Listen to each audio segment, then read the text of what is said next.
Bien le bonsoir, bienvenue à cette autre formation dédiée au logiciel Sage Comptabilité version I7.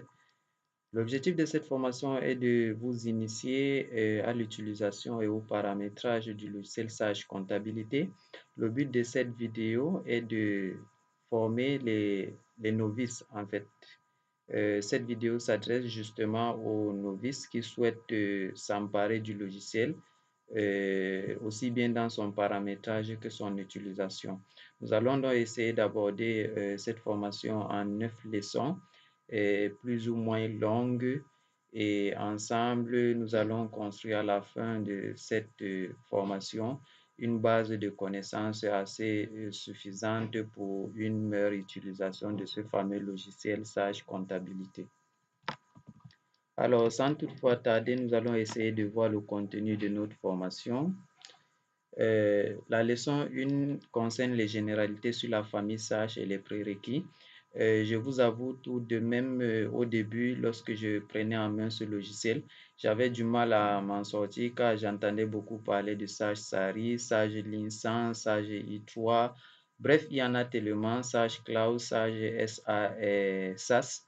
Et du coup, je me perdais à un certain moment, donc on va essayer de s'y retrouver. On va essayer de voir également quelle est la composition des logiciels de la gamme Sage, en fait de quoi est composée la gamme Sage. Et on va voir également quels sont les prérequis nécessaires pour suivre à bien cette formation, notamment les connaissances en comptabilité en partie double et les connaissances sur le système centralisateur. Ne vous inquiétez pas, nous allons essayer de faire cette prérequis-là ou bien de revoir ces notions-là. Voilà, ça c'est le thème. Nous allons essayer ensemble de revoir ces notions-là, ne vous inquiétez pas. Donc, la leçon 2 sera consacrée à la création et au paramétrage d'une société. Donc, nous allons, avant cela, présenter d'abord le logiciel Sage Comptabilité dans sa version I7. Ensuite, nous allons immédiatement voir comment créer une société, comment la paramétrer. La leçon 3 sera consacrée à la définition des éléments comptables de base tels que le plan de compte, les journaux de saisie, le plan des tiers et ainsi que d'autres éléments de base nécessaires pour la tenue d'une comptabilité. Directement en leçon 4, nous allons commencer les opérations courantes telles que les saisies comptables. Donc, nous allons voir 2 méthodes de saisie, peut-être 3. Et je tiens également à vous rappeler au fur et à mesure que nous allons progresser, je serai tenté de rajouter une section à ces leçons-là. Donc, lorsque je jugerai nécessaire d'aborder une notion, je vais l'ajouter dans notre programme. La leçon 5 est consacrée à l'édition des états et l'interrogation. Nous allons voir comment interroger un compte afin de voir l'ensemble des mouvements qui ont eu ou bien l'ensemble des opérations ou des écritures si vous le voulez, qui ont été passées dans ce compte-là.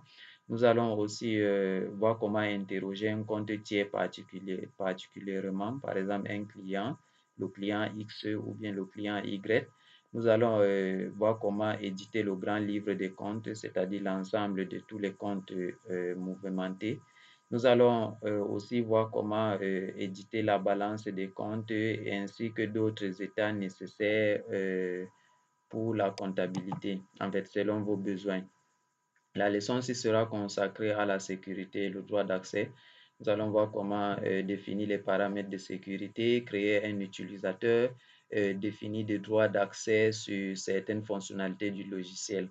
À la leçon 7, nous allons faire une brève introduction de la comptabilité analytique dans Sage.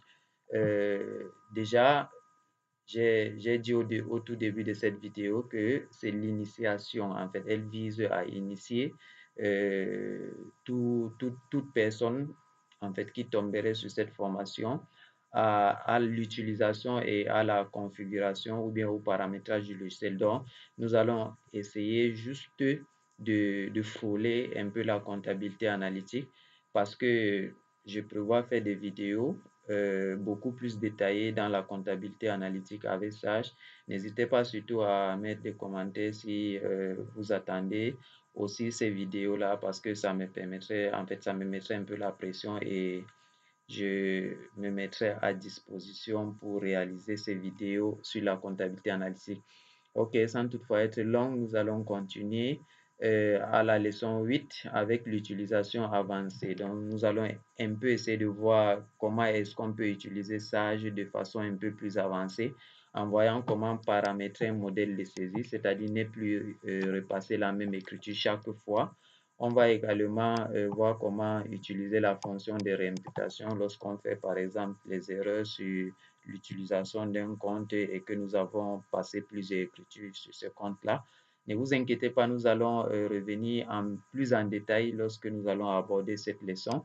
Nous allons voir la fonction fusion qui nous permet de fusionner deux comptabilités et d'extraire des informations d'une comptabilité à une autre.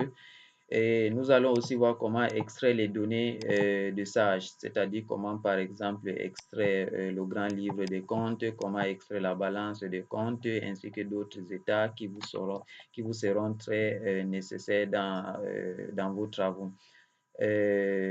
Toujours dans la leçon 8, nous allons voir la clôture et l'ouverture d'un exercice comptable, quelles sont les opérations préalables. Nous allons également voir l'import-export des données dans Sage, donc comment importer des données, comment exporter des données. Et enfin, nous allons voir comment est-ce qu'on peut faire la maintenance d'un fichier de comptabilité si jamais il y a des soucis lors de la fermeture. La leçon 9, c'est juste des possibilités qu'on va, la IAS, c'est juste des possibilités, d'autres possibilités autant pour moi de ce qu'on pourrait faire avec Sage. Donc ici, on va juste bavarder un peu pour ne pas surcharger la formation.